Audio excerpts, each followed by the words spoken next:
Folks, welcome to another edition of Clash of the Podcast. I am Conrad Cushman, host of Everything Pro Wrestling, co-creator of Clash of the Podcast.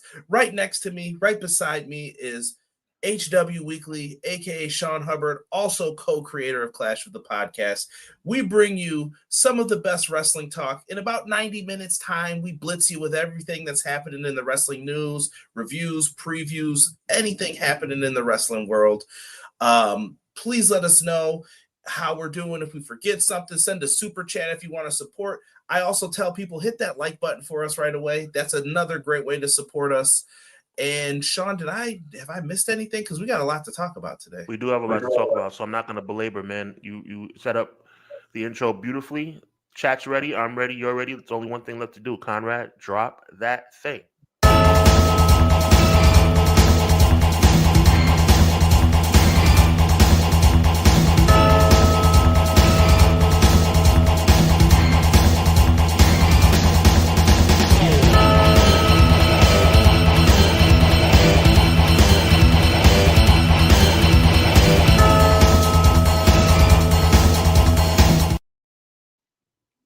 Everybody, welcome in. Pull up a seat, relax, get comfortable, do your thing. Before we get to the shouts, man, I gotta let you know. If you send that super chat, you jump right to the top. Joel says, "Happy Monday to my two best friends. I was bound for glory.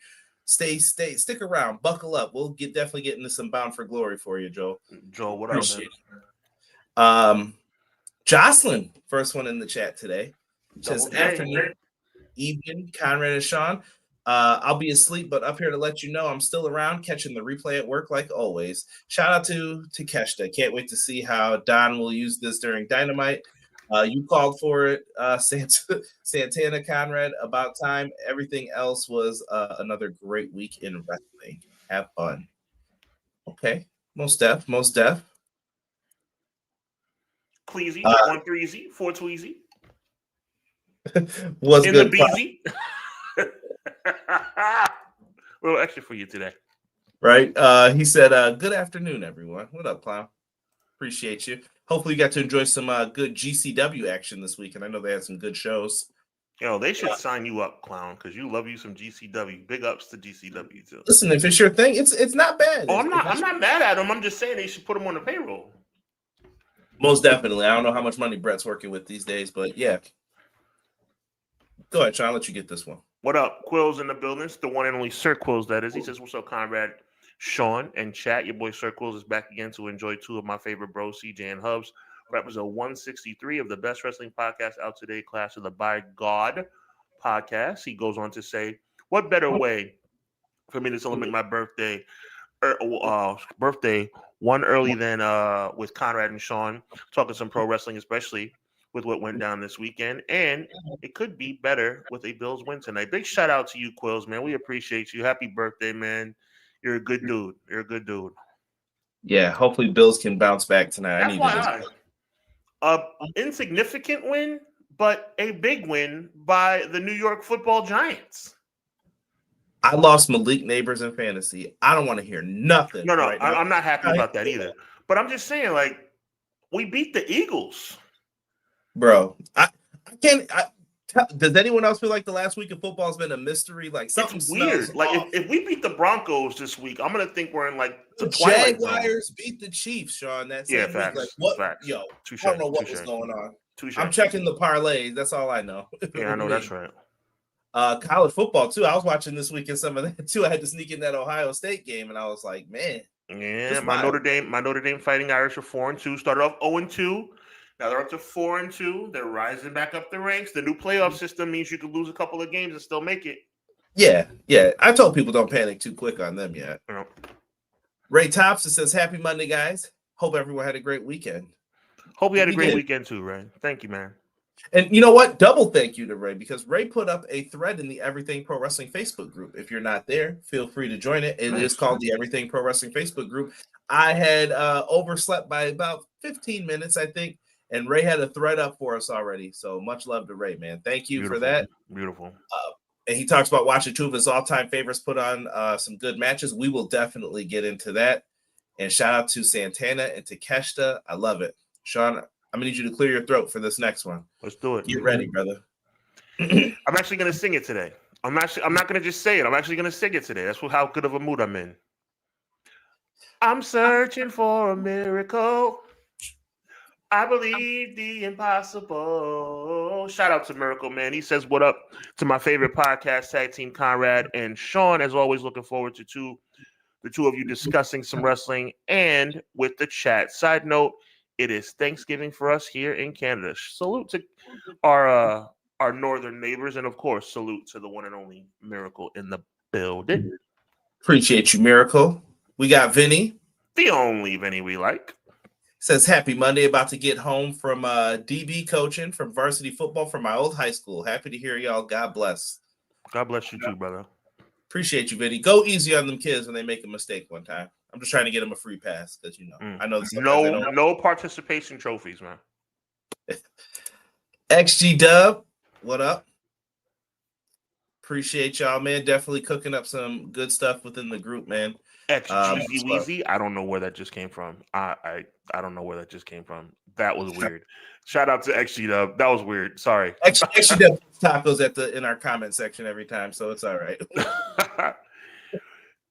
M Lazy for Sheezy's in the building. He says, "Hello, good evening, everyone. Hope you had a good weekend, and let's kick the week off right with the two Ace of our pro wrestling community. We appreciate you, Matt Lopez. Thank you, sir." Yes, and we will definitely be talking about that ending to Raw. Like I said, we're going to definitely just start throwing up stuff in here. Let me see who we haven't gotten to yet.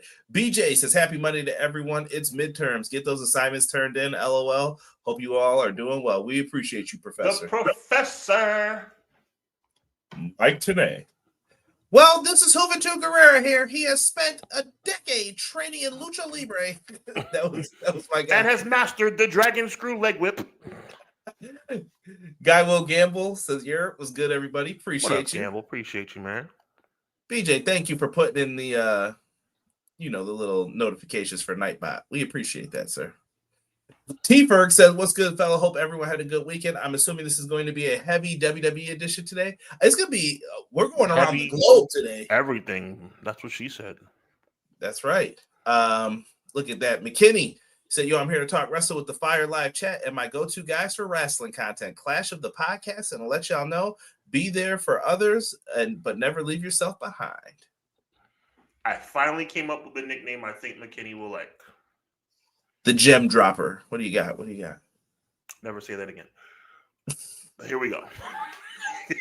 Here we go. That was just as bad as the one I came up with for XG Dub that I immediately apologized for.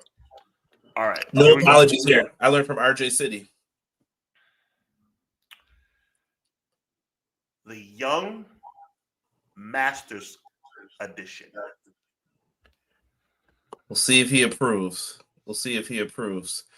The Young Masters Edition, McKinney. Your boy Doug's in the chat. Another Monday, another clash. Conrad, Sean, chat, teach me. Stat-wise, the Giants are better than the Eagles, too, he said.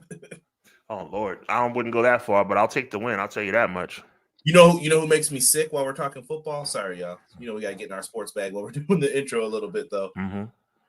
If I see your boy on the Colts, Sean, one more time. Oh, he makes me sick. Looks like Joe Montana. What? I'm disgusted, bro. I don't even want to talk about it. I'll talk about it because it's you, bro.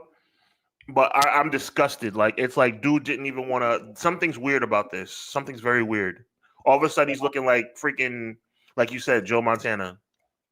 Rob brought up a good point, though. They haven't played a lot of good people. Like, he was talking to me about it. He was just like, I wouldn't say that they've had the best competition either right now. So maybe he thinks that the fraudulent game may be exposed sooner than later. Well, I hope so, because I'm not a hater, but I'm hating this time. John L, what's good, man? He said, I went to TNA Bound for Glory. It was my first TNA show. It's something I'm going to remember. John L, what made you want to go to TNA? I'm curious to know that. Daniel Jones, man, and getting busy. Guy Will Campbell. Bro. It's ridiculous at this point. Yeah, and Doug says, look up total yards, different stats. Giants on paper should have and did win that game. That's true. Fair enough. Sean, let's talk about it. I'm starting with the news though today first. Why? Why not? Oh, actually, do you want to promote your show this Thursday? Yeah, make sure you guys check out my channel, man. We're gonna come over to Hubbard Wrestling Weekly for a very special edition of Hubbardonomics, man. We're gonna talk about the fact that resumes count.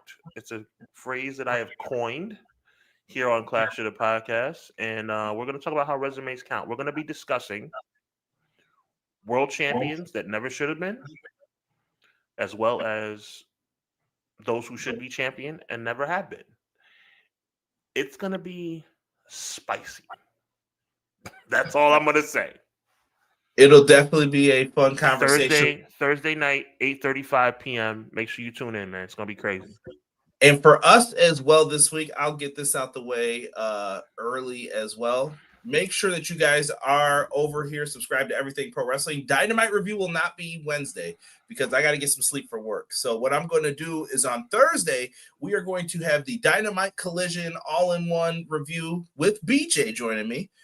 He has been nice enough to help out on these Thursday ones. And then we are also going to get into our preview and predictions for WrestleDream, but we're also going to let Sean get into some of his thoughts on WrestleDream today as well. But let's get into the wrestling news. So in case anybody's confused, Hubbardonomics, then, right? Or are we going to flip it. Okay, so it's going to be EPW followed by Hubbardonomics. So you got a double header that night. Yeah, so I'll probably start at 7, get a break, get your drink on, and then me and Sean will go on, and we'll be talking about some. Yeah, we got you covered on all fronts. Let's do it. Let's get into some of this wrestling news, man. Sean, Kylie Ray, man. We found out that her and several others have left the WWE ID program. This program was supposed to be the next big thing. They had a lot of prospects from the independent scene. We found out Zeta Steele has left. If you are on the East Coast, you know who that is. But they have kept Shawn Legacy. We have also seen some others leave, but we also have seen Cappuccino Jones stick around. Marcus Mathers appears to be sticking around. So is this a sign that this isn't working? Like your champion's gone? The inaugural champion's not? Okay. That's weird. How do I say this lightly and politically correct? It's not working because it's stupid. That's the reason why it's not working. I thought he was actually going to be serious there for a second, folks. He got me too.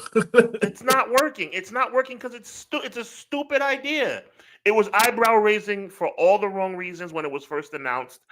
As good, here's me being fair, as good as NXT and the Performance Center was a good idea, as much as I should say is it was a good idea, is as bad as this ID thing was. It's ridiculous. This is not college football. Relax. Well, they were trying to monopolize the indies so that way you I know. cut off. You were trying to cut off a pipeline for people to go to other places. So I didn't think that was a good idea. And I definitely agree, Clown. Since it's well-known knowledge, Kylie Ray said she was pregnant, goes out, and then now you're removed. Like that's I don't know. It's absolutely ridiculous. And I'm not gonna lie. While we're there, I'm gonna jump to some other news that happened today. Ridge Holland announced that he will not be renewing his contract when it expires on November 14th. He put it up via his Instagram. So the guy gets hurt on your dime, and he's done. You told him like, yeah, we're not renewing your contract, and I think he said that they would take care of the rest of the stuff, but he won't have any money coming in, and he's got a family. Like that sucks. I don't know. I'm not for that. I think that they should try to take care of these people a little bit better, but and I'm not listening. And in ring wise, I'm not gonna be the first one out there to break my neck to save Ridge Holland. Me and Sean won't get into any arguments about that today. You took the words right out of my mouth, my brother. I'm not the biggest Ridge Holland fan, but I don't like to see anybody lose an opportunity to take care of their family either. Right. Deanna said might be the best thing for Ridge. Well, hopefully he can go somewhere else and apply his craft. Maybe TNA is the place for him. I don't know. We'll see. I think that he needs to, this is an opportunity for me to kind of jump off of the back of Nia Jax, because Nia Jax is usually the person I talk about the most in situations about reckless endangerment in the ring. Ridge Holland's in the same boat. He needs to polish. Well, Ridge is hurting himself. Right. I mean, I feel bad for him. Like I said, he's gotten caught 2 times with some leg injuries. So yes, prayers up to Ridge Holland, man. I hope the family figures out a way to recover from this sad news. And last but not least, Sean, and actually, no, there might be one more thing. So Sean Rossett put this up, and he got it from Corey Hayes from bodyslam.net, confirmed by Fightful Select. These are all the names that have been released recently. And like I said, a lot of them were kind of like Evolve folks. Wesley got released, and you may be like, Conrad, why are you perplexed? Why are you puzzled by this? Wesley had a shockingly, and I'm saying shockingly because I didn't think it would be as good as it was, a shockingly good North American Championship reign when there weren't many things to be talking about on that show. Right. He turns heel, and then you don't have anything for him, and now he's gone? I don't get it. It's a complete knock on the creative. It has nothing to do with Wesley, but unfortunately, Wesley has to pay the price along with these other young people who are trying to make a name for themselves. Do you think it's just a case that we got younger people and the thing for me is that I just kind of double talked right there. People who are trying to make a name for themselves. Wesley already made a name for himself, so it's kind of weird. It's weird on multiple fronts, bro. Right. Yeah. Let me see here. Deanna said Wesley was the shocker for me, but they quit using him. Yeah, they replaced him with Javon. A lot of people were saying that Javon Evans kind of took his spot. That's kind of the spot that's a really good point, Deanna. Yeah. So what is the best landing spot for him going back to TNA, Sean? Yeah, he should go back to TNA, maybe get some business going with the Rascals again. Yeah, do something. Yeah. That could be his next landing spot. He won't be jobless. That's for sure. And not for long, if that. Mm-hmm. And then last one, I'm sorry. War Games. A WWE source says wild rumor is actually an option about Austin Theory joining the team. I want you to save that, Sean, because we're going to get into that when we start talking about Monday Night Raw a little bit more. Not a problem, sir. So we'll keep that in mind when we get to War Games. But remember, we told you about Austin Theory here. First show on the docket. I'm just going to go in order of how the cards appeared to us. Crown Jewel, Perth. Sean told me, Conrad, you need to wake your lazy behind up and get up at 8 a.m. And guess what? I did it. I did get up. I was a few minutes late, but I was like, you know what? Let me get up. Sean's not wrong here. I would like to sleep one of these days, but apparently that's not going to happen until I'm going down into the grave. It ain't going to happen. So it did not happen. But I enjoyed this show much more than WrestlePalooza. Now, WrestlePalooza could have been biased. Right. There you go. Well, no, I came from a show that was fantastic in my mind, and I come back to where I was, and I sit down, and I watch the show, and I'm like, what is this? And I was just I would say WrestlePalooza just wasn't that good. Again. Average. Here. Always remember that. Here. When WWE was bad, I kept telling people, y'all can go back and listen to me and Sean since day one. We've been telling y'all this. But sometimes we've been for 163 episodes, we've been trying to put people on, bro. And sometimes I think they're missing it. We open up with, I don't know what they call this. It was some kind of street fight. Was it a Perth street fight? An Australian street fight. Oh, you guys know what they're going to do. Great job by creative coming up with a fantastic name for this match. We're in Australia, and it's a street fight. Morons. Get ready to see boomerangs and all types of things that people who don't know anything about Australia will associate with Australia. Pretty much. And you had the big dog Roman Reigns out there doing what he always does, basically giving people that what's the word I'm looking for here? I don't want to say the A word. He's a character. That's what it is, bro. That's what it is. It's okay to say aura. That's what it is. I know, but it's just overused. No, I hear you. It is overused, but in this case, it is accurate. He came out, he brought his aura. Him and Bronson Reed, I thought had a darn good match, man. And Bronson Reed, I'm glad he got to perform in his home continent. We'll say I don't know where he's from in Australia, but he got to perform. Like that's a good job by you. Yeah, so he got to do his thing here, man. I thought he looked good in this match. Well, you know how I feel about Bronson Reed. I'm actually a fan of his a lot more than the other guy in his group. Well, I'm a fan of everybody more than I'm a fan of the other guy in his group. So, so that doesn't really mean much. But I will say that I am a fan of Bronson Reed. I am not happy he won this particular match. I feel like him winning the last time was, well, he didn't win the last time. He just kind of beat the crap out of him the last time. So I guess in a lot of ways he should have won. But I mean, Roman's losing a lot. That's all I'm going to say. Roman's starting to lose a lot, and I don't know what this means moving forward. But for Bronson Reed, he has positioned himself now to be a major player. And speaking of major players, Jey Uso's a major player, and he made a big mistake on the field at Crown Jewel.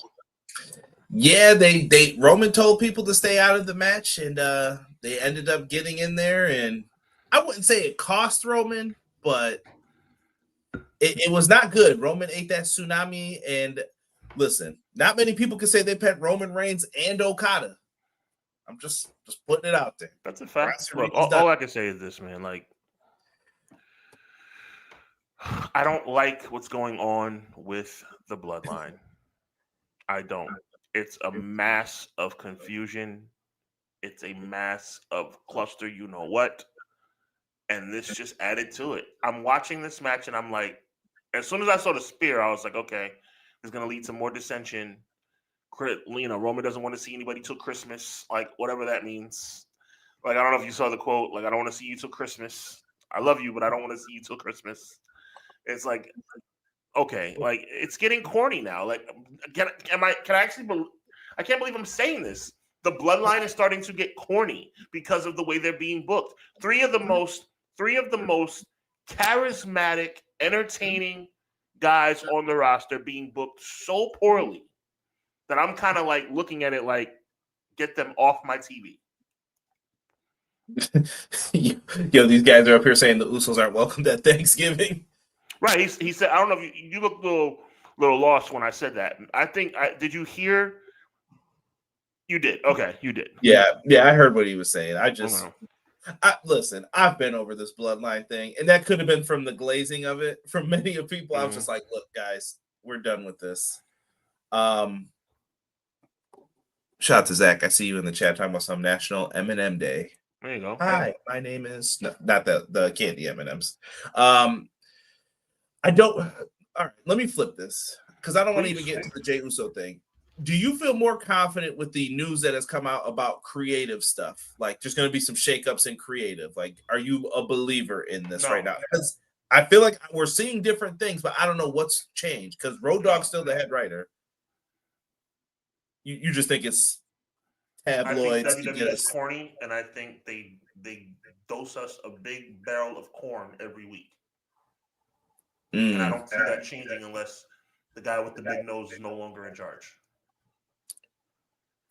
Oh. Okay.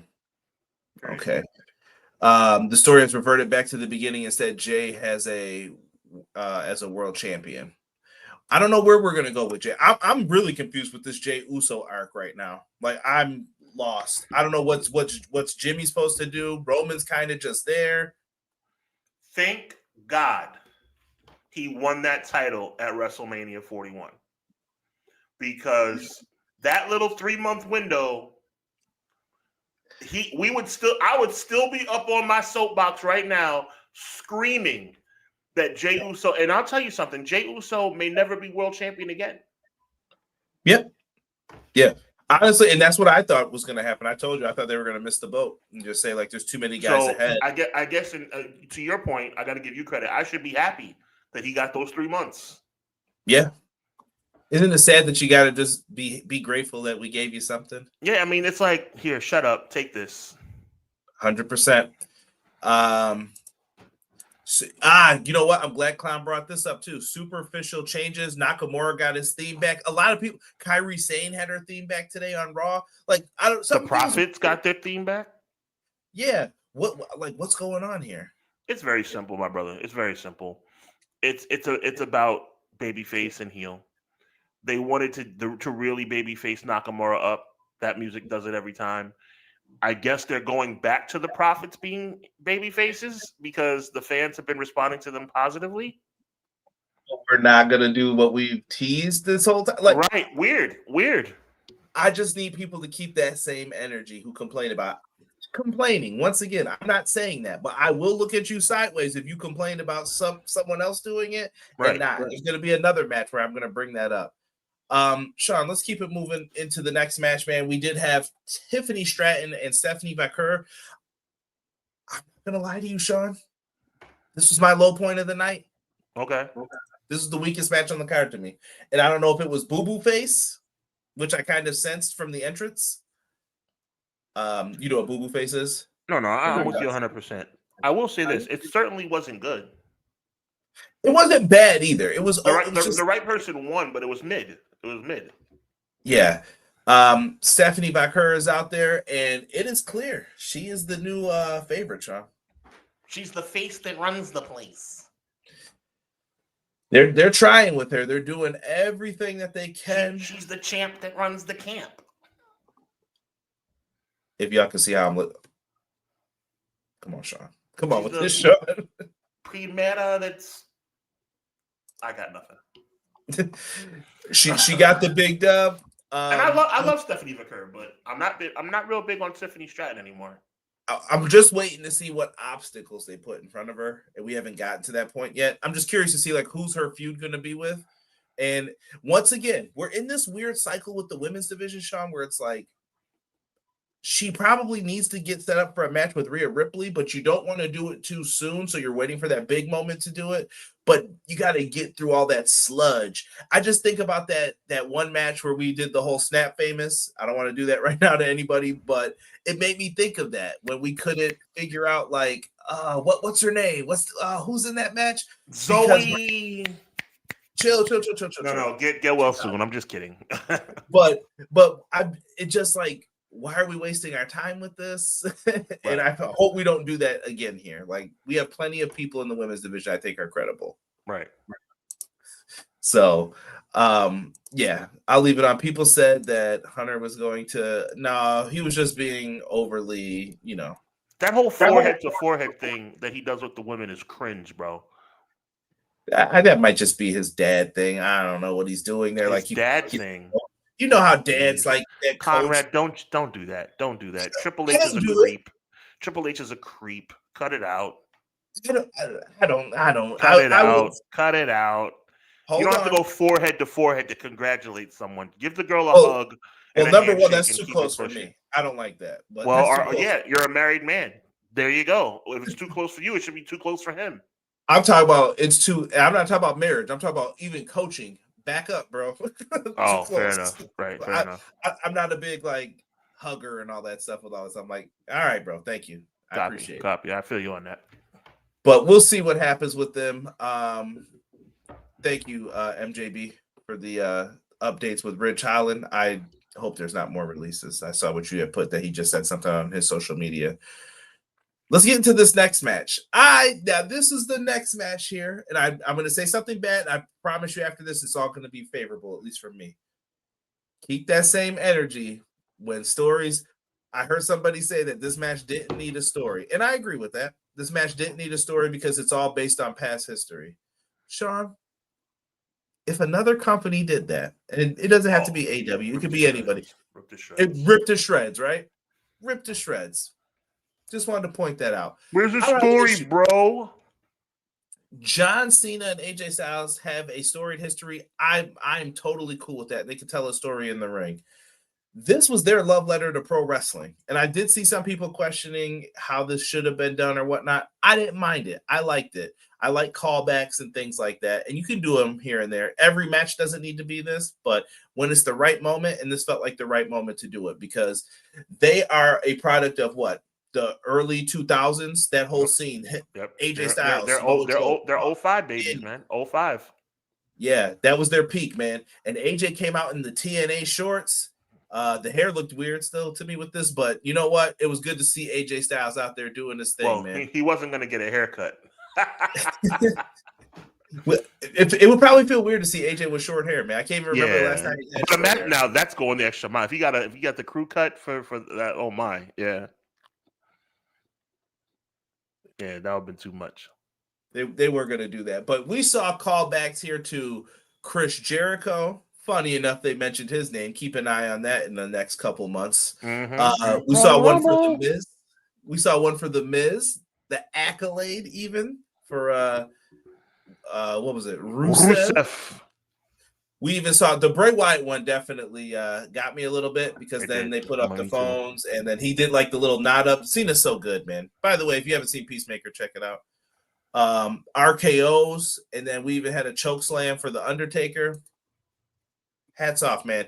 And I love that AJ did stuff for Frankie Kazarian. He did stuff for Christopher Daniels, Samoa Joe. Very good, man. I really, really enjoyed what they did in this match. And this is the image of Cena hitting the Sisters Abigail, which I thought was beautiful. Fun match. Definitely one to add to the match of the year contenders, in my opinion. Probably Cena's best match.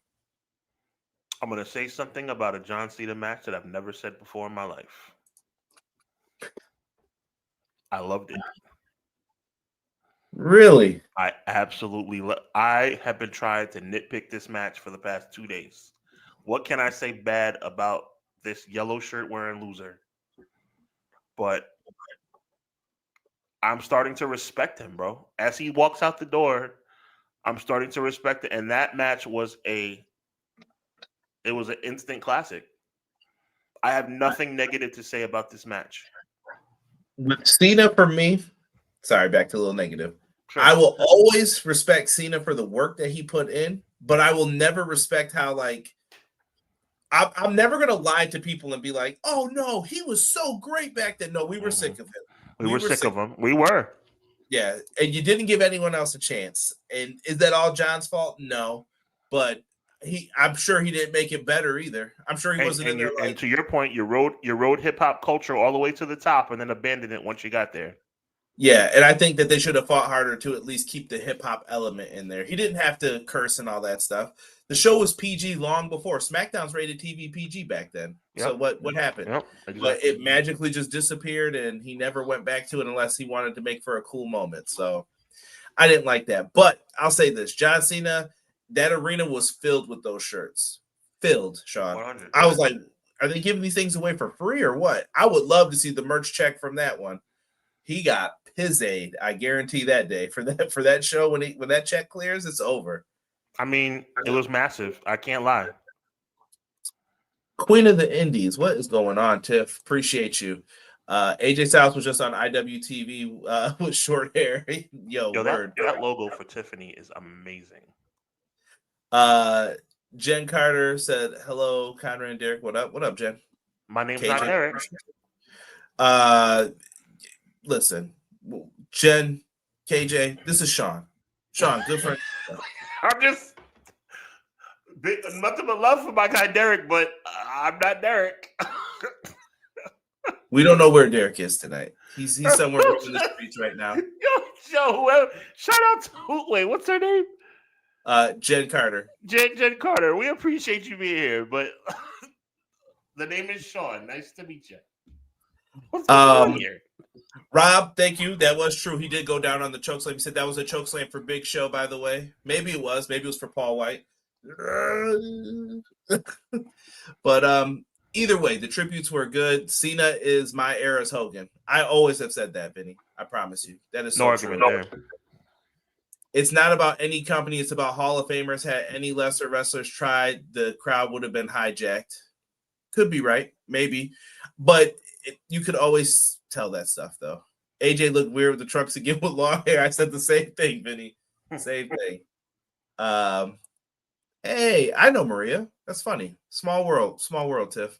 Well, but can somebody put me on? Because I need some, I mean. No, just people you interact with sometimes, or you see like their post. I'm like, I know. Okay. That's what's up. Yeah, Tiff's got a lot of friends on the indie scene, man. Tiff is super popular. Big shout out to her, man.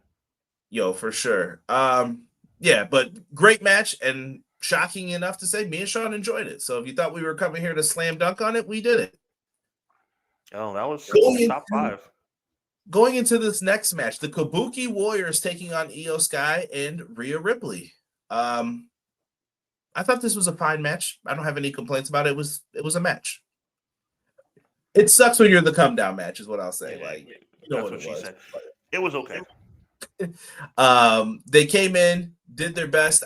Rhea Ripley feels stuck, and Io's kind of now just like joining the stuckness. So hopefully they can get them out of this soon, and they're not in a feud with the Kabuki Warriors forever here. But they made it work. They made it work, and we'll see what happens moving forward for all of these ladies when we get to it. Last but not least, it was the top two, the WWE champion versus the World Heavyweight champion, Cody Seth, for the 900th time. Who's going to do it, Sean? And we all knew Seth would win because he had to. I did like Seth's gear a little bit. I did like the tribute. If you fire. see that little sliver down the side, all of those were fire. matches that he had with Cody, and they were paying tribute. Yep. And yeah, I love the kick pads. I don't know. Seth's gear worked this time for me. I was like, okay, I can get down with this a little bit. And he did a coast to coast headbutt on the Cody. He did his thing. The finish of the match, though, bro, we got people kicking out of crossroads off the top rope. Meanwhile, Seth puts on a watch on his head, punches Cody one time, and then hits lightly punches. Yo, a watch will cut you, bro. I don't even play basketball against people who are like wearing watches. I'm like, yo, back up, bro, because I know I'm getting cut. Yeah, instantly. If you got the metal ones too with the metal clasp, it's a wrap, bro. You're getting cut. I guarantee it. Someone's gonna be bleeding or something's gonna happen. But what'd you think of the match, though, Sean? No, it was great. Look, I'm not gonna knock them. It was a good match. I mean, the crossroads off the top and them kicking out was like both annoying and made me relieved too, because I thought that meant Cody was going to win again, and I didn't want Cody to win again. I don't want Cody to win any match, so that's where I'm at with Cody. But you know, Seth winning made more sense, and I'm glad he kicked out. But like, don't have him kick out of a super crossroads. It's like it takes the value of the move away. Yeah, like if he hits that, we should feel like it's over. And when that happened, I was like, dang, bro, how many of these Cody's gonna have to hit from now on people? Yeah, exactly. So at this point, I mean, I'm cool with it. You know, Seth being the crown jewel champion doesn't bother me. That belt really doesn't mean anything. It was more about the fact that Seth got over the hump and finally beat Cody for the first time. Yeah, and then they got rings for their stuff. I did like what Stephanie did with her ring to give the taunt. Meanwhile, Seth looks like he's trying to cover the name of it up because he doesn't want to be in any future photos or something. Yep. I don't know what he was doing here. But those are your winners for Crown Jewel. I don't know. I don't like the gimmick.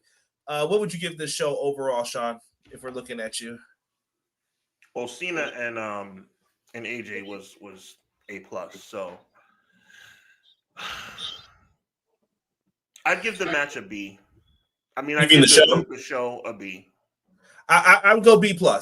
I wasn't too upset with it, so I think we're in the ballpark with each other there on that one. Yeah, I'll give you that. Yeah, Matt agrees with you. He said B show. So yeah, but that was good. Way better than WrestlePalooza. That's all that I was. Oh, way better. Way better. Yeah, can't do that again to us, man. Let's move into. Let me see if I can do the voice. TNA, Bound for Glory. Not bad. Not bad. At the wrestling capital, live from the wrestling capital of the world, Lowell, Massachusetts. Lowell does have mad like shows from there that are like classic though. No, they got Madison Square Garden, the Staples Center, Lowell, Massachusetts, where one time Shawn Michaels lost the European title to Triple H. And an epic contest. But Finger Poke of Doom gets a lot of hate forever. It's true, right? I feel you on that. Title magnitude, though. We start off with the countdown to Bound for Glory here for this show, Sean. We had the Inspiration, who apparently there's a lot of people in TNA about to give up them contracts, but we're going to see, versus the Elegance brand. It was a fun one. They definitely tried to make some moves here, but the Inspiration ended up getting the win. Don't have a lot to really say about it. Don't have a lot to say either, except for the fact that Inspiration should have won, and I'm glad they did. Yeah, and I think they're going to end up re-signing. So there's rumor, Sean, that there's a TV deal on the horizon. So I wonder if those contracted talents are going to be willing to stay now. I just wonder how much money they're getting and what's going to happen. Yep. We did get Hall of Fame inductions here for the beautiful people. I shared my beautiful people story. I'll never say anything bad about Velvet Sky. She was very nice to me before and always has retweeted me and just said, oh, you guys were so nice and respectful, blah, blah, blah. So to Velvet Sky, much appreciated. Angelina Love's a local around here, so I always got to show some love. So I'm happy that the beautiful people got to go in And like I said, I just hope that can up their charges $5 or something for when they do autograph signings and stuff. Yeah, they're super dope. They're super dope. They were the top tier female competitors of TNA for a couple of years. So shout out to them. They deserve to be in the TNA Hall of Fame. I think they were no doubters. For sure. Also being added was Mickie James. I think she's someone else who should have been in there as well for the multiple times she came back to the company, did business, helped put people over, always did the right thing with just the matches that she had, and when it was time to stay, time to go, Mickie James nailed it each and every single time. Love that Nick Aldis got to share his little social media stuff about it and narrate some of her stuff, but good for Mickie James. Mickie James, top tier, somebody I have a lot of respect for. Her contributions to TNA are undeniable, and hence why she's a rightful member of their Hall of Fame. Yeah, and I love that Mickie James shouted out CM Punk, Raven, for sure. For sure. T-Ferg said they forgot Madison Rain. Oh, they didn't forget Madison Rain. They know where she's working these days. Trust me. There you go. They're like, nah, we're good. Or Lacey Von Erich as well. She did have a short time in there. I don't know what she's doing these days. I haven't heard from Lacey Von Erich in years. Man, wait, throwback name, man. This is why Sean's in the seat, man. This is why he's here. What I can do when I can do it. So we have TNA Bound for Glory. We kicked off things with the International Championship. Frankie Kazarian, Steve Macklin, fine contest. Frankie Kazarian did his own little tribute to AJ Styles in this match, and this is where I was like, all right, guys, let's take it easy here with these. A lot of love festing going on. But they're all best friends, so I kind of understood it. He just did like a little Pele kick for him. Macklin ends up getting the big dub here and regaining his international championship. His mom even slapped Frankie Kazarian, bless her heart. But yeah, Macklin ends up getting the win here. And rightfully so. I mean, that title belongs to him. Kazarian, I think, was a placeholder, a respectable placeholder, but that belt belongs around the former champion's waist, and now the former champion is now the new champion. We get into Gia Miller versus Tessa Blanchard. Tessa definitely came out. She had some we see why she was gone now. Let you guys figure that out. But Tessa was back, came out there. She had she's not Alicia Fox anymore. What's her new name, Sean? Victoria. I mean, but I don't even know. Yeah, she came out. The former Alicia Fox was in her corner. Gia Miller had oh my goodness, I can't even think of her name right now. It's making me mad. She teams with Danny Luna. Help me, somebody. Chat's gonna help me here. She was in her corner. Someone put Ahmed Johnson. That's definitely not who was in the corner. She had someone in her corner. This match was fine.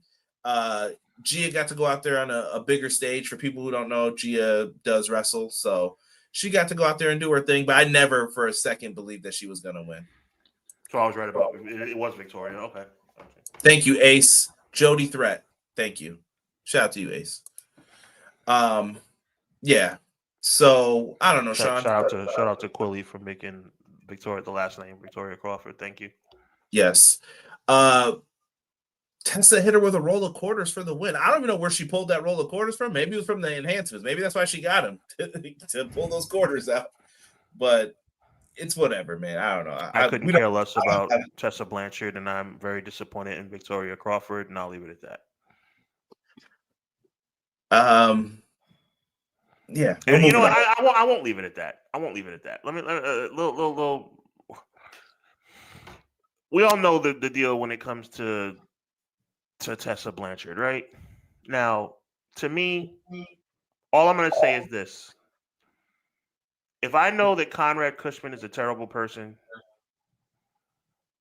and my boss tells me I have to work with Conrad Cushman, for those of you who are saying, what if they told her to work with her? Maybe she has no choice. If I'm told to work with a horrible human being, I'm going to do everything in my power to not do that. Do I know if Victoria Crawford has gone to the end of the earth to try to not work with this person? I don't. I'm just saying it's not a good look. Is that fair? Yeah, and she might. I think I was the one who mentioned it to you. Like, she might just be put into a bad position too. New company, you're brand new around here. You're Right. complaining about, and they might say give her the snips. But Right. I'm not going to go either too way, far. I'm not going to go too far, but I will say it's not a good look, and I think that's a fair statement. yeah. And my fair statement is no, not a fan of Tessa. There you I'll go. leave it there. Call your shot, Gauntlet. We did have some fellow YouTubers in this one, Sean. Could be you one day. Brandon does everything. BDE ended up in this. He is a wrestler. Often can be seen on Wrestle Revolver. We had a bunch of people in it. So one tag team, Sinner and Saint, had to flip a coin for who was going to be in the match. But then all of the Rascals got to be in there because Santino said that they could all be in as one entrant. What? And then Santino comes out there to stop something with Kazarian, and then he puts himself in, and they were like, "Oh, he must have just motioned to put himself in the match." And I was like, "What is this? What are we doing right now?" Weird. Like, you're stretching a lot here, but for what it was, they did try to make this interesting. You thought at the end that it was going to be Cardona and Nick Nemeth.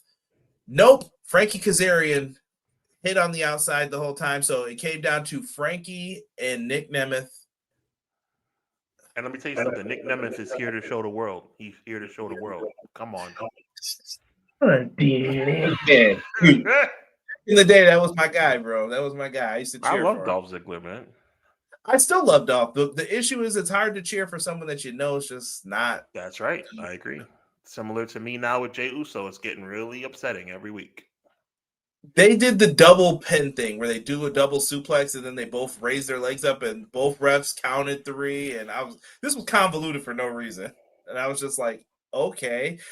Santino's right there. He's like, "You're both winners," and I'm like, "Wait a minute, bro. You have the authority to just have. You have the authority to make this right, and you don't do it. So now they're cold. You can't do that at Bound for Glory. You can't do that at Bound for Glory. That it's your biggest show. You can't have a non-conclusive ending. You can't do that at Bound for Glory. That was silly. That was just silly, bro. Yeah, Ace said that ending was dumb. Yeah. MJB said Ziggler on Chris Van Vliet saying he's not going to NXT is very telling. I don't blame him. Well, he did everything. Yep. Yeah. Why would he want to be there? And he said he was taking a chance away from someone who may want to go there one day. So, yeah, I don't have anything else to say about this. Yeah, I mean, it's silly. It's silly, and I think we know that that's not the last silly thing we're going to see on this show. That, you know what? That one, that was probably the second maddest I got at this show. Right. TNA would not be TNA without being TNA. I'm interested in your thoughts on this next one. Kalani Jordan versus Indy Hartwell. Now, I missed a little chunk of this one. I was trying to take care of some things around the house, and Kalani Jordan ends up getting the win. And I saw the aftermatch, Sean, where like the handshake and Indy left dejected. And I was just like, maybe they're trying to tell a longer story because Kalani just got the belt, but she's also like stone cold in the alliance. Like, what? It's not Kalani's fault either. Going on record right now, it's not Kalani's fault. This is the worst thing winning that title and the way they're booking her of Kalani's career. They're screwing her up. They're screwing her up big time, Conrad. I don't like it at all. I don't like it at all because she looks like a traitor. She looks like she's a flip-flopper. It's like Stone Cold, but it's not the same. It's not good. The Stone Cold thing was stupid too, but it was Stone Cold. So, okay, it's Stone Cold. That's all good. As long as he stunned somebody, we're okay. Kalani Jordan don't have that kind of clout. Yeah. Kalani Jordan's a jobber. She's a former jobber. Like, to me, even her being in that spot, Jada Parker should be in that spot, bro. And nobody can tell me different. Jada Parker has far more charisma and far more better moves than Kalani Jordan, in my opinion. Her or Soul. I don't think they've done anything to elevate Kalani Jordan, though, since she won the North American Championship. Like, what have you given her? That's not her fault either, though. Like, what do you have for me? I don't know, man. Jada Parker is due. I hope Jada Parker gets her just due eventually. She is due like your next month's rent. She is due. And Indy, the first one eliminated, by the way, in the invasion, in the showdown. yeah, that was very weird. I don't even want to get started on what was it, Miles Bourne and like his quick elimination, like some of the stuff from that. We didn't even get into the showdown recap really, but there's nothing to get into. It stunk. But you know who shined on that show? The guy in the next match, Mustafa Ali. It was the Order 4 versus the System. This is probably my shocking match of the night that I thought was really, really good. And I didn't think it, but it was even better than I thought it was going to be. Well, I sent a message to Conrad during this match. Well, during the time I watched the match, because I watched it on delay. On Triller TV, by the way. Make sure you check it out. And I sent a couple of words to Conrad, and they went a little something like this. I like the System. I'm really starting to enjoy these guys. Yeah, the group. I like them. They match well. They do. It's not going to go down. It's not Evolution. It's not DX. But the System is, I like them. I like them as a unit. I really do. Listen, we knew. I said if anyone's getting the pen, it's got to be Boston's own Eddie Edwards or Alicia Edwards in this. And let me tell you this: Alicia took a choke slam from I almost called him his indie name. I'll say it, Big Bill Collier. If you're from the New York area, you know this guy, but he's Agent Zero. Double choke slam into thumbtacks was crazy, fam. Crazy. It was. Shout out to her too for being a gangster. Shout out to Ali. 450 onto the thumbtacks, and they moved. And those tacks were not gimmick tacks. Yo, wild, bro. Wow, Ali deserves way more respect, man, for what he puts into this, man. His gimmick, I love his gimmick. I think he's fantastic. I think he should have won the North American Championship. Bruh, don't get me started, bro. He should have definitely. Yeah, Ali definitely deserves more. In my opinion, in TNA, this guy should be in the world title mix. Agreed. Easily. Yeah, fantastic match. Definitely my sleeper match of the night. Go check it out. Sean. I'm all ears, brother. Here we go. No, I need you here. I need you for this one. This match was fantastic. This match was fantastic. Leon Slater, Javon Evans. Listen, two young, hungry pro wrestlers just trying to make it in this grimy world of pro wrestling. I loved it. I love the work that these guys put in. They're fantastic, right? Mm-hmm. And this is what I'm talking about here sometimes. I'm not going to ignore. I don't want to listen. The finish is terrible to this match, by the way, when we get into this. I'm not going to ignore everything that happened before, though, and say, like, this wasn't a great match, blah, blah, blah. But this finish is hashtag LOLTNA. Like, you could just tweet it and people will know what it means as soon as you do it, Sean. Hashtag LOLTNA. TNA/WWE.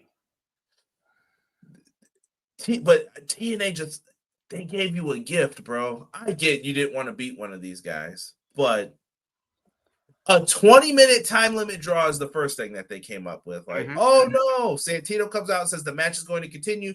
You bring everybody back up. Then you have Dark State come out. Dark State just lost the tag titles to the Hardys, bro. This is not good. This has got to be leading to a tag match. But if that's what you were going to do, why didn't you just do the tag match on this show instead? Why didn't you just do that? I'm done. I'm done with this, bro. I could really go on and yell way more, but you didn't do anything for either of these two brothers. And I get it. It might have been company politics. Like, we don't want to lose. We don't want to lose too. It was shameful. What we saw was shameful. That finish was shameful. And it ruins an instant classic, honestly, because you can't put that down as an instant classic with that kind of finish. Can you? Or a match of the year contender? No. I think it's like a cash-in when it happens on the show. Rhea and Io, perfect example. I love that match, but there's always kind of this weird feeling. And I'm not mad that Naomi won. I'm happy, but it's kind of like you didn't really conclude them. Okay, I'm not going to go there because I think the Naomi cash-in was like that. See, to me, because is that a separate match or is that part of that match now. Like, it's weird. You know what I mean? Like, it's like weird. But to me, I think if you and you know what, let's ask the chat too. That's actually a really good question. Did you think Naomi's cash in took away something from the EO versus Rhea match? The way that Dark State took away. That's, I think, the key question. What do you think was worse? The Naomi cash in to change the fate of EO versus Rhea, or Dark State changing the fate of us having a winner between the match for the X Division Championship? I think the Dark State situation was way worse. Yeah, way worse, because you were actually in the midst of a good match, and then you brought out Dark State that nobody wanted to see versus Naomi. People love Naomi. I was like, okay. Right, and it leads to a no decision. A no decision, Conrad. Matt Lopez is coming. He said, yes, WWE had influence on the finish, and that's being reported by PW Insider and Fightful. I did not know that. Yo, clip this, bro. Clip this. You never hear me say clip this. I'm saying clip this. Chat, clip this. The Dark State run-in that led to a no contest in the X Division Championship match at Bound for Glory ruined the entire pay-per-view. I know we would end up seeing a new TNA World Champion. I know we've seen a lot of things that took place that night. But the Dark State ruining, and that's the key, ruining that match ruined the entire night. Because we will remember, Conrad Cushman, we will remember that run-in that led to the complete destruction of an instant classic into a cluster, you know what, for a long, long time. That crazy. The pay-per-view down a full grade, Conrad, and we'll get to that in a minute. A full grade. McKinney said they should have left at the time. I would have been more happy with the time limit draw ending than that. I still would have been a little disappointed, but then you came back and big time disappointed me. And I could tell what they did. Hold on, I'm going to Quills because we haven't heard from him in a minute. He said, how many times does Javon Evans have to get screwed over before he wins the championship? This is beyond absurd and egregious. Agreed. And they even talked, big shout out to Quills. They even talked about how Javon Evans is like 0-5 in championship. He's like the new Jey Uso. It's just Javon Us. Man, I just don't know what we're doing. And this is how I know that they thought they were slick, Sean. This is how I know they thought they were slick. Chris Bay comes out to announce the all-time North American attendance record. And I'm going to go to Matt Lopez in the chat because Matt Lopez said something. He questioned this number. I saw a lot of blue seats. Mm-hmm. Me too. And I was like, a lot of blue seats. And this is how you know right in the line of the camera too. And I'm about to be fair real quick. I know AEW just got busted for All In trying to boost up those numbers too because they were real close to getting an extra little bit of money. Mm-hmm. Didn't work, Playboy. Somebody looked it up and they were like, nope, cost you to get some more money, I heard. So they didn't get to the goal that they needed to. Stop boosting your numbers. Everyone needs to just stop lying at this point. I don't know why we have to do this as promoters or what it is. Maybe it's to make it feel... Bro. You know, Sean, I want to bring up your favorite WrestleMania, bro, but that's where everyone always. I know 93,173 is a complete lie. It's more like 78,000. Still remarkable. Why is that a bad thing? Well, 93,173 broke the world indoor attendance record. That's why they lied. Touche. Not wrestling. A little history lesson, kids. 93,173 in 1987 broke the record for the Rolling Stones in New Orleans, Louisiana. That's what it wasn't about wrestling. WWE fictitiously held the world indoor attendance record for any event held indoors in the world. And it turned out it wasn't true. Well, allegedly it wasn't true. Until Dave Meltzer was the one who came in and was like, time to fact check this. So and they didn't like that. Yeah. Touche, man. Look at Sean. This is why he's one of the best in the biz. I do my homework, bro. Like, to me, that 93,173 makes me mad because I believed it. For years, bro. We believed it for years. It's right behind you. Look at it. It's like it's haunting me right I mean, now. it's still, no, it doesn't. It's still one of my favorite pay-per-views of all time. That doesn't take away from the nostalgia and the wonderful nature of the show. But the 93,000 part is a lie. Yeah. Yeah, and it just sucks that it's a lie. But we'll move on. We'll move on. And I'm glad Chris Bay looks better too. I don't know if he's ever going to get into a ring again, but mad love for Chris Bay, man. Over 7,000 fans, worth being notified about now. Yo, chill. Got to sell that snake oil. Love it. Love it. We come up here next to the TNA and NXT Tag Team Champions, basically a battle of Hall of Famers. It was the Hardys versus the Dudleys, one final table. Had a good old-fashioned tag team table match in this one. What did you think of it, Sean? MJB, I was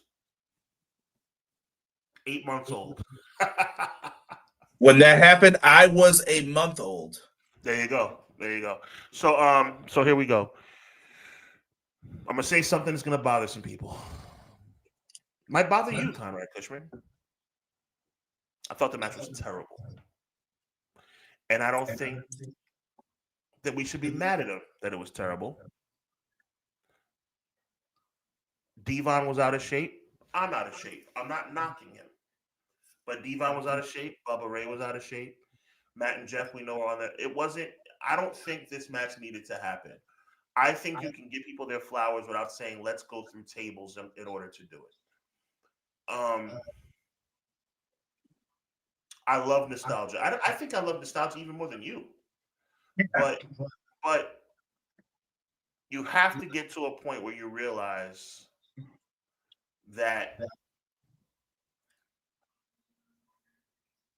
Hogan and Flair on Raw in 2002 is not the same as it would have been 10 years ago. You have to you have to get to a point where you realize that Triple H being the world heavyweight champion at WrestleMania 32 doesn't make any sense. You have to get to that point.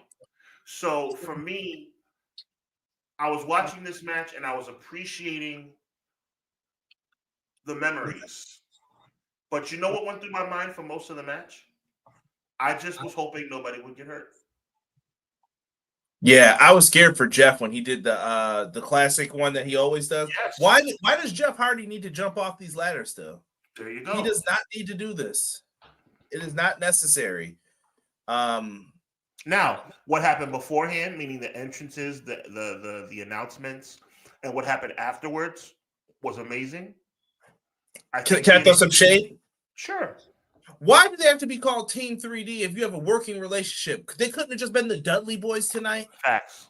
And if I'm WWE, why didn't you put this match on? There you go. You could have definitely did way more with this, but 100%. But yeah, just to put a bow on it,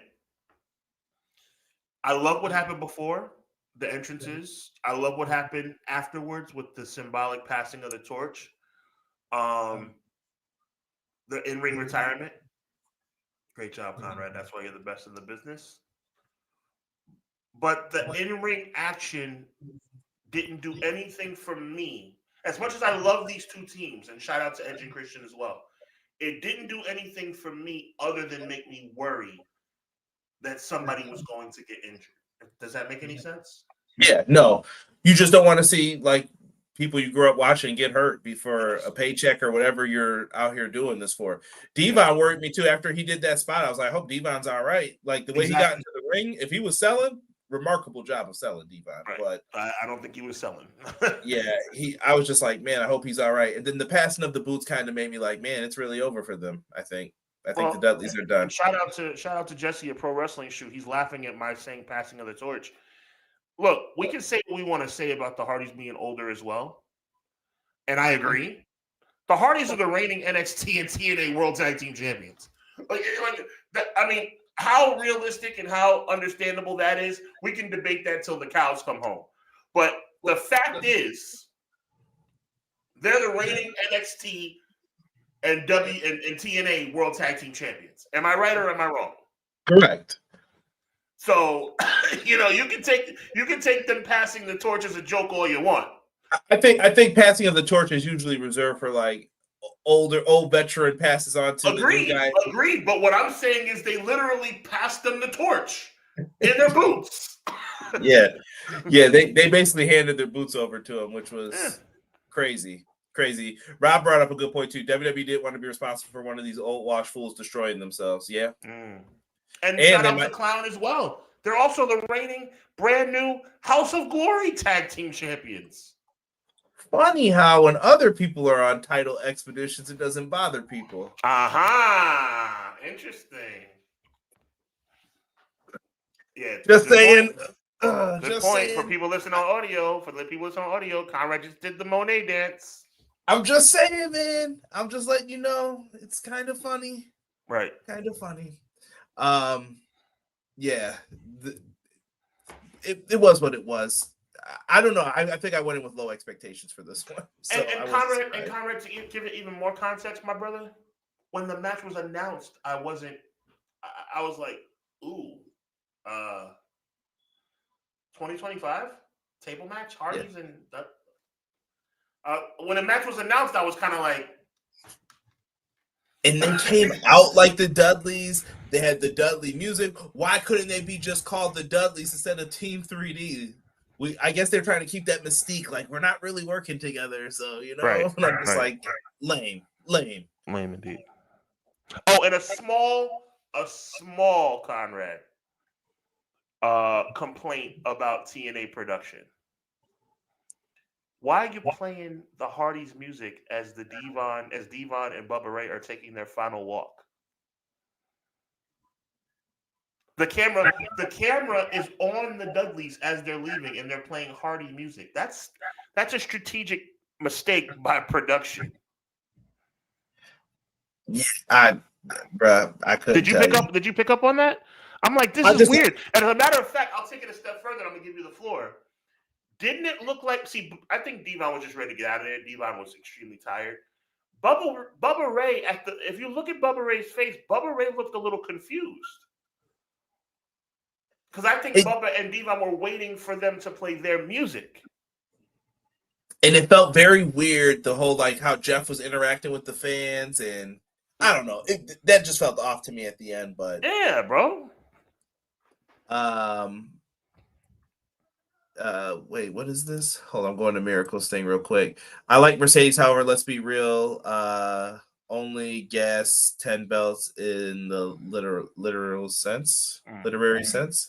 TNA, NXT, fourth row, yeah, they got all those belts, man. They're the fourth row tag team champions as well. Yeah, I went to that show. They were the tag champs. They're the belt collectors. Oh my! Well, and they did it first. They were on the gold. Remember the Gold Expedition? Yeah. And they were going out trying to be. Listen, I'm not knocking it. I just said it's funny when people have a problem with it, and I always will ask people, tell me your favorite Polish independent pro wrestling across the pond, please. Who's your favorite wrestler from there? Because people getting mad. She's taking away opportunities. From who? She's bringing business. Exactly. People just complain. Yeah, a promoter from Winnipeg got on and was like, no, she brought me a lot of money. No, shut up. Like, he was like, you're wrong. Yep. And I was like, yep. Dub's a dub. TNA Genesis, man, 2026 taking place in Dallas, Texas. So if you're in that area, don't say I never promoted TNA for you. And we get to the main event match, Trick Williams versus Mike Santana. If I hear Trick Shot or any of these other things, we got to get Trick some better names for his moves. But Trick Williams came out. He looked like a star. I'll say that. I think this has helped Trick Williams tremendously. And Mike Santana, from someone who didn't get all the title shots in the world or all the shots in the world while at AEW, a former tag team wrestler, a great tag team wrestler, I'll even say, it felt good to see him finally get his moment here. I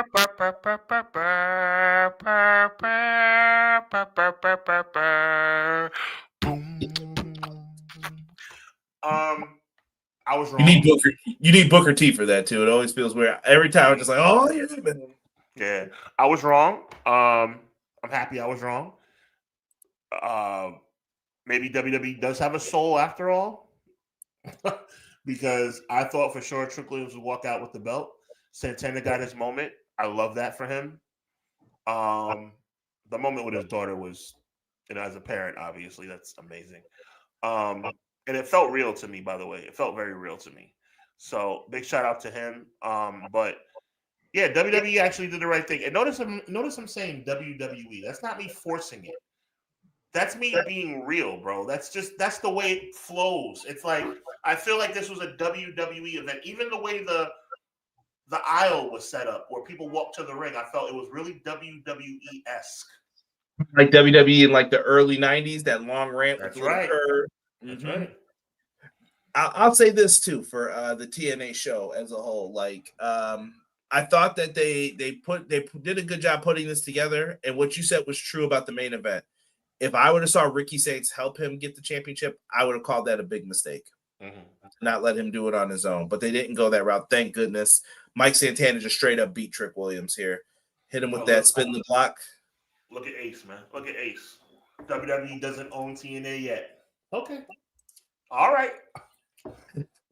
Maybe not on paper. If you can't sell without their permission, that sounds like sounds like somebody's has their foot in the water, if you ask me.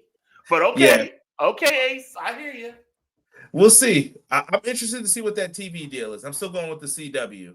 So, and I agree with everyone in here yelling. Yo, I got called a TNA hater, bro. I have always pushed for people to like check out TNA, support TNA. I got called a hater because I questioned why he didn't win the title at Slammiversary. That was still the better show for him to win. I do not care what people say. Lowell, Massachusetts wasn't it. I don't know where they gave all those people those flags and all that. I know someone for production must have handed them out. Of course, bro. It would have felt more. It would have felt more authentic in New York City. I'm not sure what the Boston, Lowell, Massachusetts demographic is.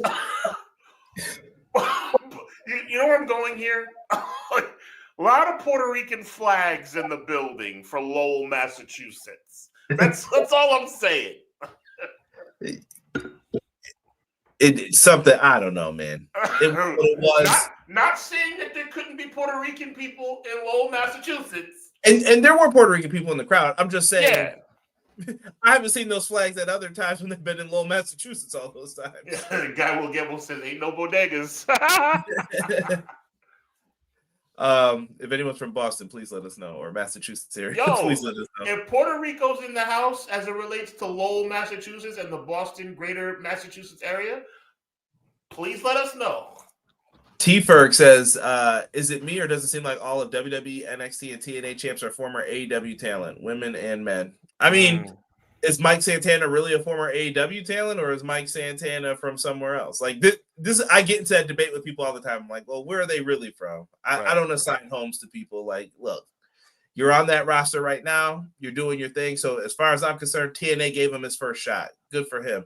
And that's step one into elevating himself, because he can go back to AEW if he wants the bag. And Tony Khan's like, you're going to be my top guy. Mike Santana will be back, especially now that he's the TNA champion. Yeah, he might end up in WWE. He might be in NXT. We're gonna have to wait and see how this one plays out. But I'm interested to see where this goes. I'd love to see him and Ali get into another feud again. That's just me. For the title. Overall, Sean, grade for this show. What would you give it? C+. I went B-. You heard what I said before. I'm saying C+, and you heard what I said, brought it down. Yeah, I'll go B-, even a B possibly, but no more than that. I just think that they had some egregious like matches. That X Division match could have been the match people were talking about all this weekend. Yep. Instead, you did what you did. So I don't know. Fantastic match, by the way. Watch it, and then as soon as you see after the time limit draws, shut it off. Just shut it off after that. Fast forward. That's it. Sean, let's go into a different time zone this morning. 3 a.m., man. They had me up here. I did check out some of this King of Pro Wrestling. I would definitely tell people to check out the Saray match, the opener with Suri. I even enjoyed Drilla Maloney and Sonata. Let's see here. Yeah, I don't know if I want to tell people to watch Oleg Bolton and Evil, but you probably should. And I will even say, and the Knockout Bros. I like them right now as tag champs. Keep establishing them against Yuya Uemura and Shooter. They did announce New Beginning. They're coming back to USA Friday, February 27th in Trenton, New Jersey. I might be interested in actually going to that show. Yeah, definitely put in media credentials, Sean. They're probably looking for people to cover it, but most definitely, man. I'm glad that they are back. They haven't ran a show since May, I believe. Was it May or March? I think last it was March. year. I think it was March. Yeah, it's been a minute. So they're going to be running a show. We did get a new global champion. Tsuji defeated Gabe Kidd, picking up the big dub, and he is the global champion. Now, aftermath from this, Sean, LIJ is now known as unaffiliated. We got to do better with group names. We got to do better with group names. Bullet Club War Dogs shook their hands, and they've been beefing with some people in this. And some people seem like they were like, what is this? But if the top dog said to do it, I guess we got to do it. I'm interested in what's happening here. Was there some kind of truce? They didn't really elaborate, but commentary seemed confused as well. It really like it was definitely up in the air that there was a level of confusion. Yeah. The unaffiliated War Dogs, chill. That US show is under New Japan, not Strong. Ooh, okay. Good point, Matt. Thank you. Did I miss that? Is it? Yeah. It says New Japan, New Beginning, USA. New Japan Pro Wrestling, yes, sir. Yeah. Touche. Oh, you know what? Not Strong. Their last show was the Tanahashi show in Chicago, Windy City Riot. Boom. Okay. Just hit me. In the main event, ZSJ, Takeshita. Fantastic match, Sean, but we all knew how this was going to play out, brother. That we did. Konosuke Takeshita walks out the champ. He gave him a knee from the high heavens, and he pushed ZSJ's nose back, is all I'll say. Yes, sir. Down he went. Takeshita wins, talks his mess, and then Goto comes out, who was playing E Honda in the new Street Fighter. He comes out and says that you should have known I would be the first one out here to challenge you. So he was like, and that's how they set up challengers in New Japan. He's like, I'm challenging you. I'm getting the next title shot. Be ready. Okay, it's on and popping. I loved it. I thought it was good. And Takeshita basically made it known, like, I'm not playing around. He's one of the best in the world right now to me. Well, I want to give a big shout out to Bartholomew Matthew Takeshita for his resounding victory. I thought he did a great job. It's a fantastic. That's his name, right? No, it's Konosuke Bartholomew Matthew. Oh, okay. Well, thank you for the correction.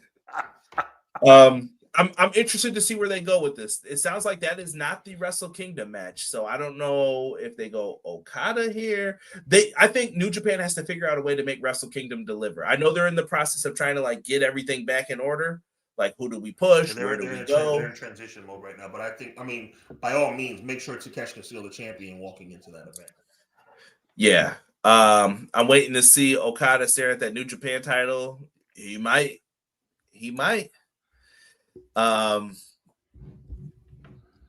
Overall, I would say this was a good event. If you're a New Japan fan, check it out. Yes, if not, this is a good starting point for you to get into it before we get into Wrestle Kingdom early this year. And we're getting to that point soon, too, where me and Sean will revisit everything we predicted. I have not looked at it. I don't look at it until we get closer to that time. Interested to see what we got right and what we got wrong. Yes, sir. Sean, last thing. Well, not the last thing. Second to last thing. WrestleDream coming up. We got a lot of the card here. We got 2 of the pre-show matches, and this is what the card is looking like. I don't know if you want to just go through piece by piece and just tell me what you think. No, I don't think we should do that because I think we can kind of like we can surmise it. Obviously, the World Championship match is going to be epic on paper. I do think good job and quick turnaround and making people care in like a week or 2. Yeah, facts. Because at the end of the day, I don't think that we're going to see a new world champion, but I do see it being an epic match similar to the way Kyle Fletcher and Adam Page put on a great match at the previous pay-per-view. The match of the night, watch out for this match. Watch out for Kyle Fletcher versus Briscoe. I have a feeling C2 Classic. Yeah, I think they're going to put on. I really do. And I'll say this, and I'll move on and give the floor to you. There's no way in the world that anybody other than the name Toni Storm should be walking out with that belt. I do not like her, Statlander. I don't like her. I never have. I don't like her.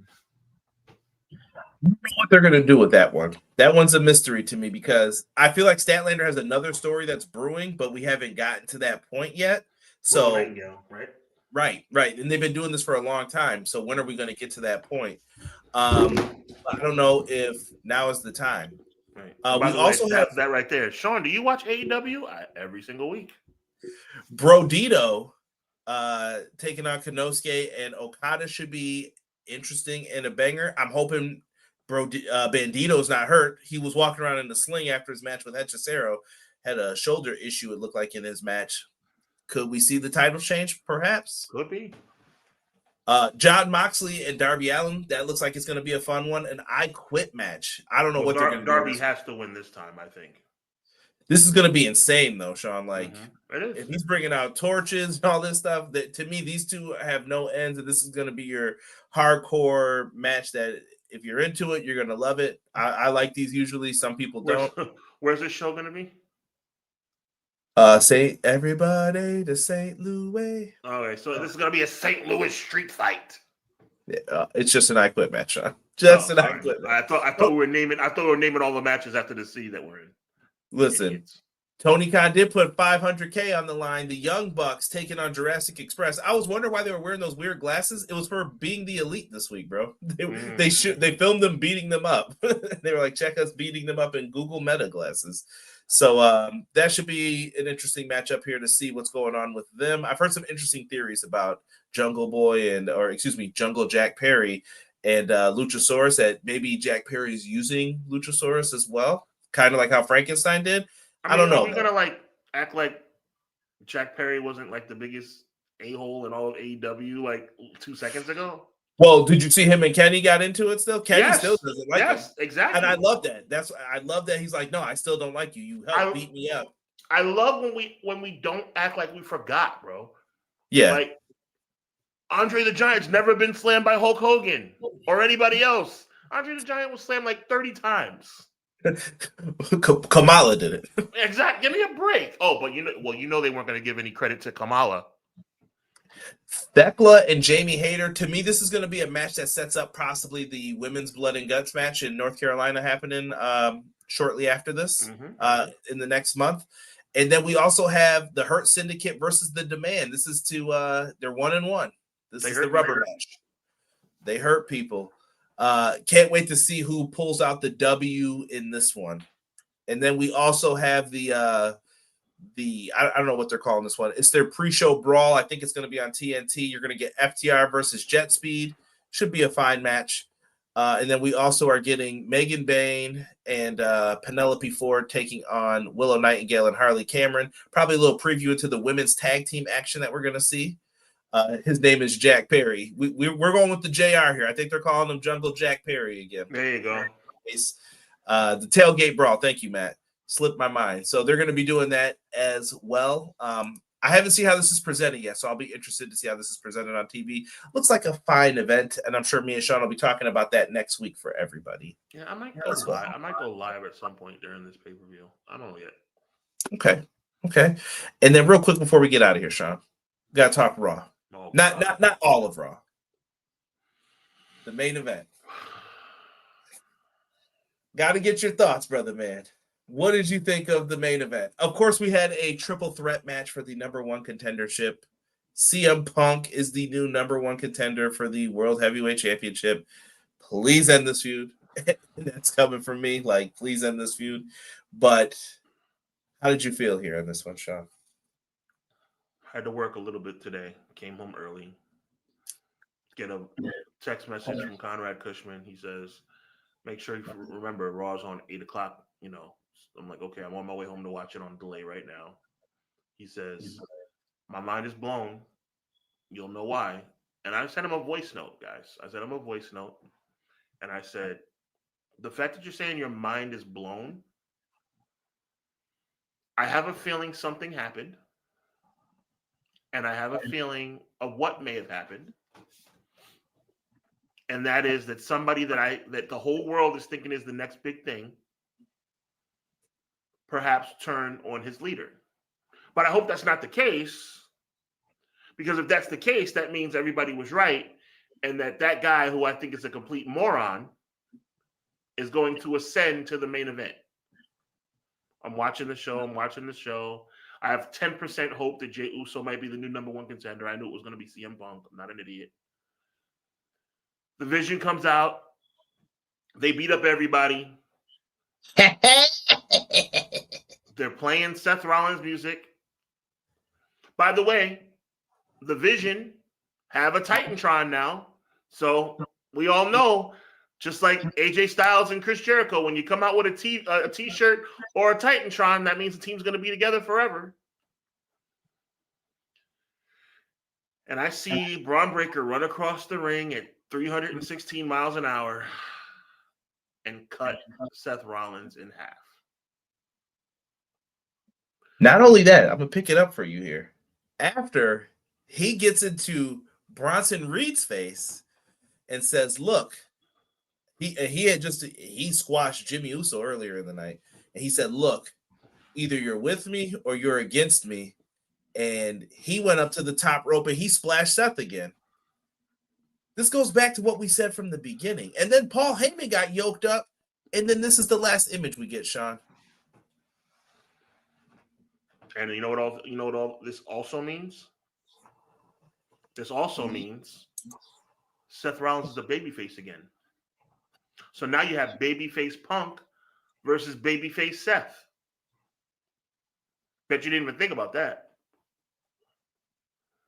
Let that wash over you, Conrad. Now CM Punk babyface is going to face Seth Rollins babyface, because we all know that the fans are going to boo the Paul Heyman guys. Seth Rollins is an instant babyface again.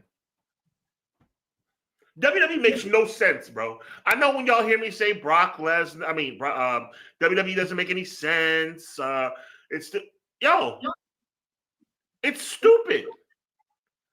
It's stupid. And the reason why Brock Lesnar popped up in my head is because Vinny, the only Vinny we like, has a theory that Brock Lesnar might be the new leader. I don't know if he's going to be the new leader, but he's definitely going to be a new member. Wow, great question. Does that mean Becky has to turn face now too? It means Becky, and here's the question. Here's the answer to that. I was thinking about that too, Conrad. Becky was not out there with the Vision. I think they're trying to separate the notion of her being in the Vision. I thought that phone call was important last week, that she was on the phone, Seth's kind of ignoring her, then it cuts to me and Paul. Now this is our business. So what I'm saying is we can go back to Seth being a babyface and Becky can remain a heel. But my question also then becomes, what happens to the whole situation between AJ and CM Punk, Seth, and does anybody else not see how ridiculous this is? I'm telling you, that writing thing, I'm coming back to it, Sean. They just seem like they pulled the plug and said, jump off of this immediately, like all of it, and start over. Because I don't think it's worked. I think after WrestleMania 41, we've all been questioning them even more than ever. Like, what are you doing? We were already there, but. And might we have, this is me stepping way out on a limb. Might this attack by Braun have injured Seth Rollins because Seth Rollins has a bad arm? Could we see Seth Rollins stripped of the World Heavyweight Championship? Well, that was my next point, Sean. This is why you know me probably better than anyone else on this. Seth Rollins was walking around with his arm in a sling. Don't know if it's a work or not, and I definitely think he's got ice cream in his beard. Let the brother wipe his beard first before he takes a picture. But yeah, this fan, sorry, brother. Shout out to you, whoever got the picture though. But yeah, man, just I really, really hope that Seth's Go ahead, BJ. Keep talking, Conrad. Yeah, just I don't know, man. I'm just saying, if this beatdown could right Seth Rollins. Seth Rollins will get his chance to come back later on, but this beatdown can lead to Seth Rollins being off TV, and we can have a vacancy for the World Heavyweight Championship. We could. What about Austin Theory? Now I'm coming back to it. I mentioned it in the beginning of the show. Does Austin Theory work with this group with Heyman, or is this not going to happen at all to you? Like, Theory's kind of stuck, and he's been in this like, oh, you were the past regime's guy, you're not my guy. Oh, we're going to do a breakup tag angle with you. Oh, we're not doing that anymore now. Grayson Waller's got to go beat Ray Phoenix on main event. Like, what happened here? I think the answer is yes. I think that they're going to try. I think this is going to be I'm going on record. This is going to be the last opportunity for Austin Theory. They're going to put him with Paul Heyman. They're going to put him unfairly with Brock. too, I will say. Agreed. No argument there. It is unfair. But they're going to put him with Brock, and they're going to put him with Paul Heyman and the rest of the division. And I'm telling you something, he's going to be part of that Survivor Series team. Now, my question to you is, if Seth isn't out for an extended amount of time, will that mean, my guy Derek, I see you, will that mean that all of a sudden Seth Rollins will be on Roman Reigns' team at Survivor Series? And Sean, this ruins the WrestleMania plans. It probably of course it does. It ruins everything, Conrad. Way too early WrestleMania predictions. Yes. Go check that out. It ruins everything. Yeah. It's going to make things tough, man. So it may not ruin mine because I predicted them running back to Triple Threat. Yeah, and Joel's still in good standing with this. Yeah. I don't know, man. This feels odd. It's weird. Shout out to M. Leezy for Sheezy. We haven't seen AJ Lee. Shout out to Quills. He says WWE is doing its usual shtick of being incompetent, thus making my statement even more true. Their epitome of incompetence and personification of ineptitude. Listen, think about this, Conrad. Think about this. AJ hasn't been seen for weeks. Becky Lynch was a member of the Vision, who all of a sudden we're supposed to forget was a member of the Vision. Seth Rollins has a blood feud going with CM Punk and now has been ousted by his own team. The Usos are not on the same page. Roman Reigns loves the Usos, but not on the same page with the Usos. Austin Theory's being rumored to be on a team that he's not even the company right now, as far as being on television. Brock Lesnar's in flux. The Vision's in flux. We don't know what's going to happen with everybody in the main event picture. Everybody. We don't know how John Cena is going to be booked for Survivor Series. We don't know how Cody Rhodes is going to be booked for Survivor Series. Does anybody else feel like their head is about to explode? This is ridiculous. Conrad, talk me off this ledge. Is this not ridiculous? LA Knight, what the hell is going on with him? Yeah, I don't know, man. I have nothing here for this, bro. No, seriously, we got. Let's give me something. You know what? One minute. I know. I can add to your confusion. We can write another chapter. Let's go to the mid card. AJ Styles is teaming with Dragon Lee. What happened to the LWO? Is Rey Mysterio not back yet? What happened bro? Not even just that. What are we doing with Jey Uso and Jimmy Uso? Like, what is this story with Roman? I just mentioned that. Like, what is going on? That's a whole other chapter. Sometimes they're at each other's throats, but at the same time, you have Jay saying that he's angry with Roman, but he's mad with Jimmy because he had to come and save Jimmy. It's like, what is happening right now? We have no idea what's going on with all. Think about this. Conrad, look at me. We have no clue what's going on with all, not some, all of the main event people on either show. And I'm going to go down the list one more time, and you tell me if I'm bugging right now. Cody Rhodes, no clue. Randy Orton, no clue. Jey Uso, no clue. You're not gonna skip my guy Drew too. Drew McIntyre, he's done. Let's be real, done. Dunzo, at least for now. John Cena, we don't know what his role in Survivor Series is going to be. AJ Styles, The Vision, Brock Lesnar. CM Punk has a title shot. We don't know who it's going to even be against because we don't know if we're going to have a champion next week. Yeah, T-Ferg brought up the Lucha Bros. Listen, I'll say this. Penta is okay. He could be better, and Rey Fenix is lost. And Leezy for Sheezy. What the heck is going on with Jacob Fatu? How about the MFTs? Just throw some face paint on them. They're good. They're good now. It's a cluster, you know what? If I cussed, I would say the word. It is a cluster, you know what? I dare you, Conrad, as educated, smart, and articulate as you are, I dare you to predict the Survivor Series teams. I dare you. I don't feel confident in doing that right now. Of course you don't. Nobody would. I cannot. Yeah. Could we see? I didn't miss that M. Leezy for Sheezy, unless it was. I don't want to give credit to the wrong person. Hold on. Give me 1 second. Give me 1 second. Give me one more second. Did I miss it?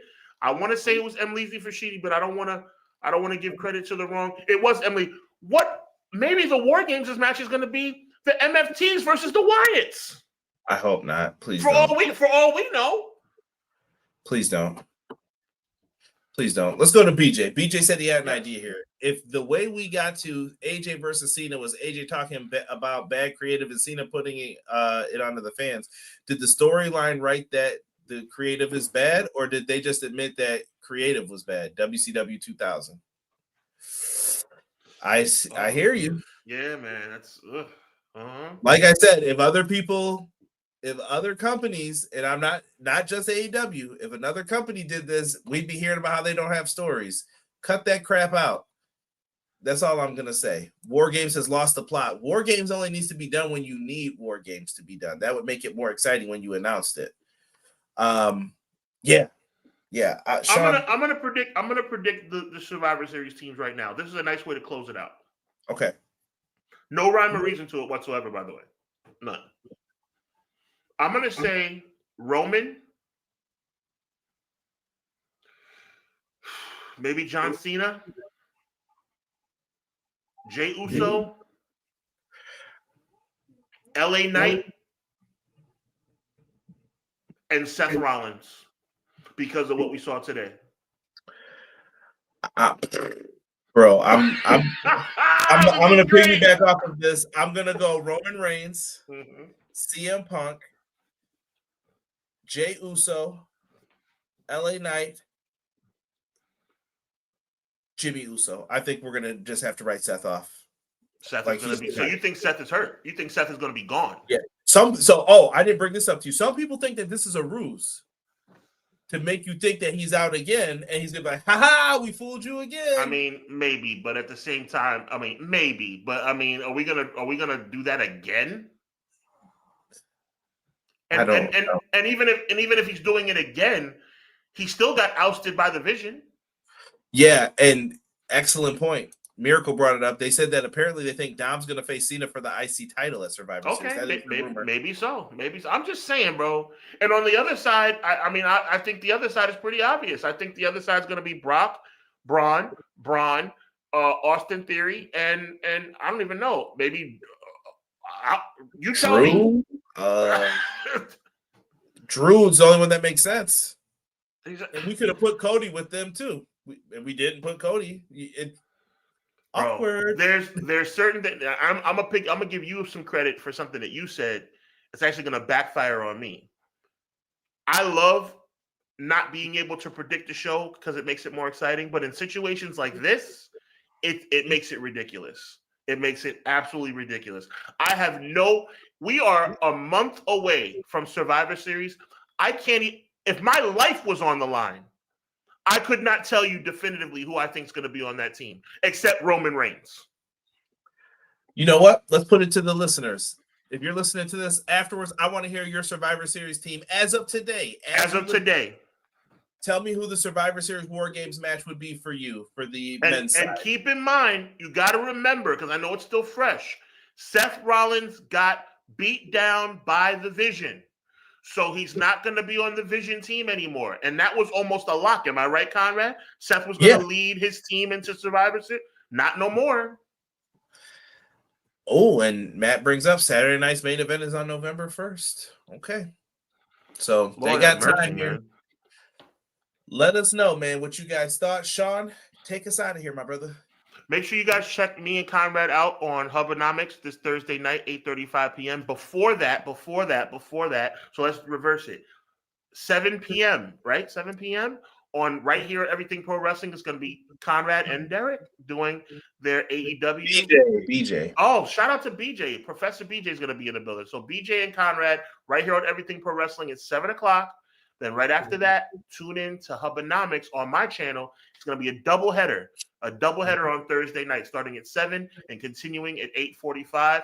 Obviously, make sure you continue to check us out periodically. I have a lot of content already preloaded and ready to go. Live events have already been announced. So check the channel for updates. Doing a Survivor Series preview, also doing the greatest Survivor Series matches of all time. We are locked and loaded, man. And obviously back here for the mothership, the one and only Clash of the Podcast with my brother Conrad Cushman. My name is Sean Hubbard. So on behalf of both of us, we appreciate you being here. Couldn't do it without you guys. We're loving it. Hope you guys are too. With that being said, God bless. Be encouraged. Even never prevails. Until next week. Until Thursday. Later.